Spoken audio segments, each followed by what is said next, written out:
Assalamualaikum warahmatullahi wabarakatuh. Jumpa lagi dengan saya Mardia dalam pelajaran karya ilmiah bersama channel YouTube-nya Matsa Surba MTS Surya Buana Malang. Meskipun kita belajar dari jarak jauh, tetapi kita tetap semangat, hati kita tetap sambung, terus bermotivasi tinggi untuk berprestasi dan menambah ilmu pengetahuan.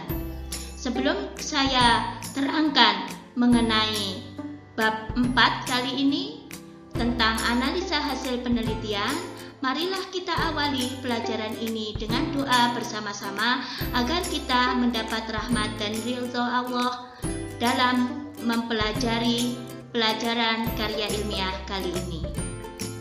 A'udzubillahi minasyaitonirrajim. Bismillahirrahmanirrahim. Raditu billahi rabba wa bil islami dina wa bi Muhammadin nabiyya wa rasula. Rabbi zidni ilma warzuqni fahma waj'alni min ibadikas sholihin. Amin.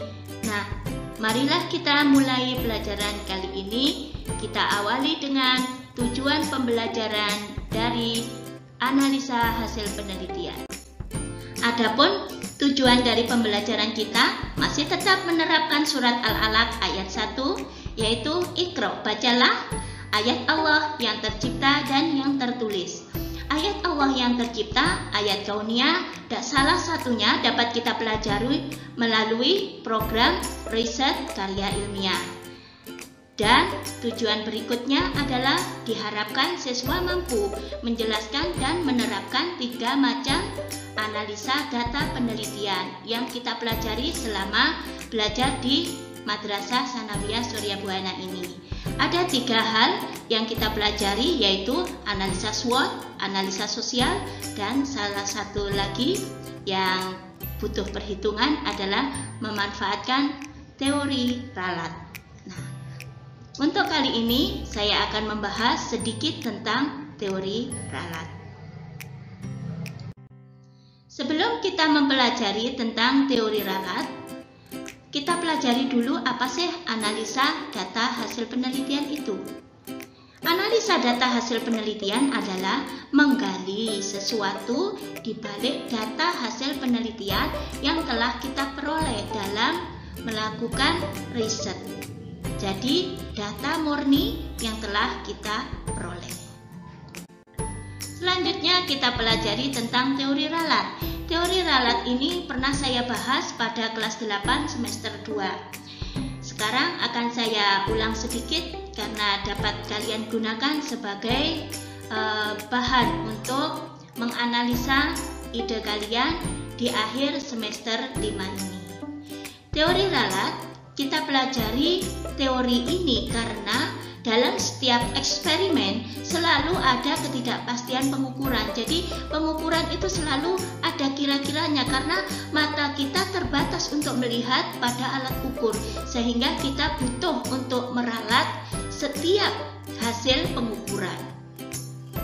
Lalu karena sulit menentukan nilai-nilai hasil eksperimen yang benar, maka dibuat interval untuk menghasilkan data terbaik.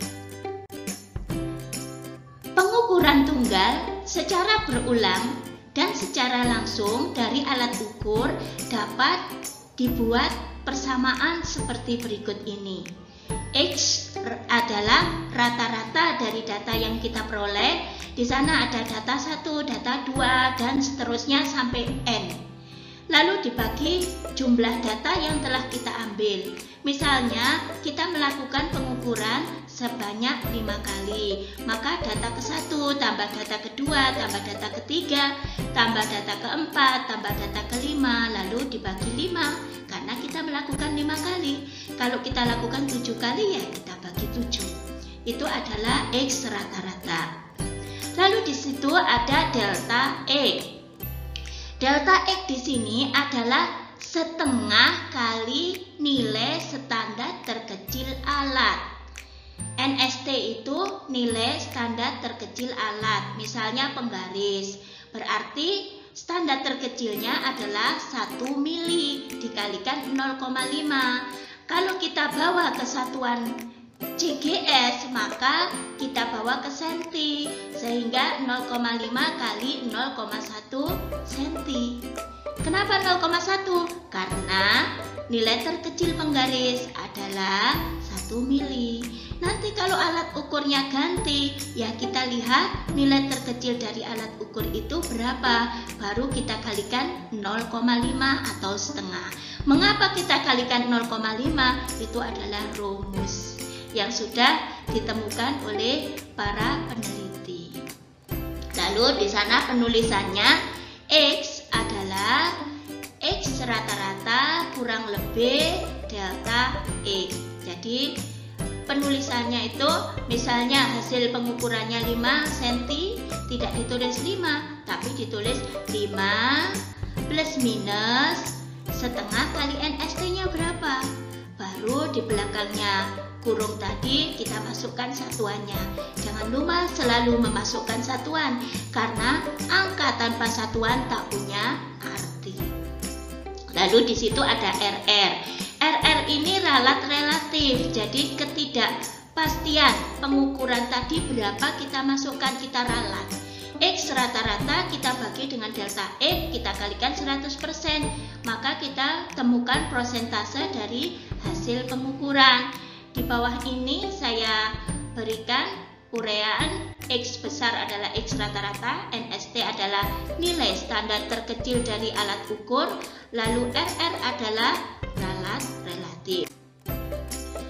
Jika hasil pengukurannya RR itu kurang dari 1%, maka datanya itu sangat bagus, penelitiannya sukses, valid. Lalu kalau antara 1-10% datanya baik dan tetap dapat dijadikan acuan.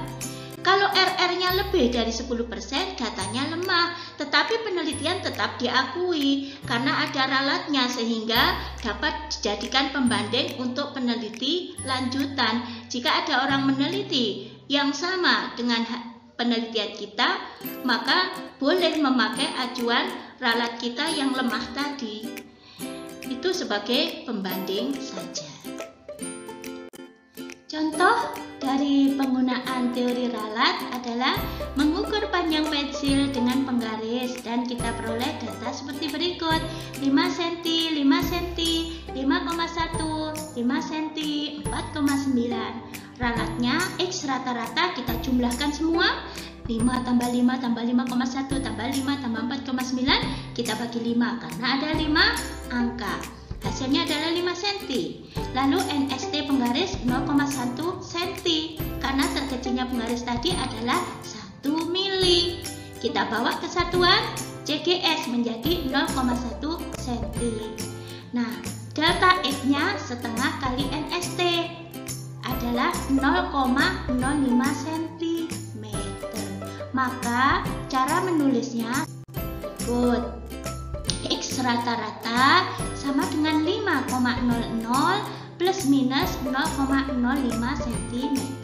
Mengapa 5,00 kok tidak 5 saja? Karena di situ delta X kita 2 angka di belakang koma. Waktu SMA nanti akan dijelaskan pada pelajaran fisika tentang angka penting, sehingga penulisannya 2 angka di belakang koma. Dan nanti kalau delta X-nya 3 angka ya tulis 3 angka, kalau 1 angka ya 1 angka.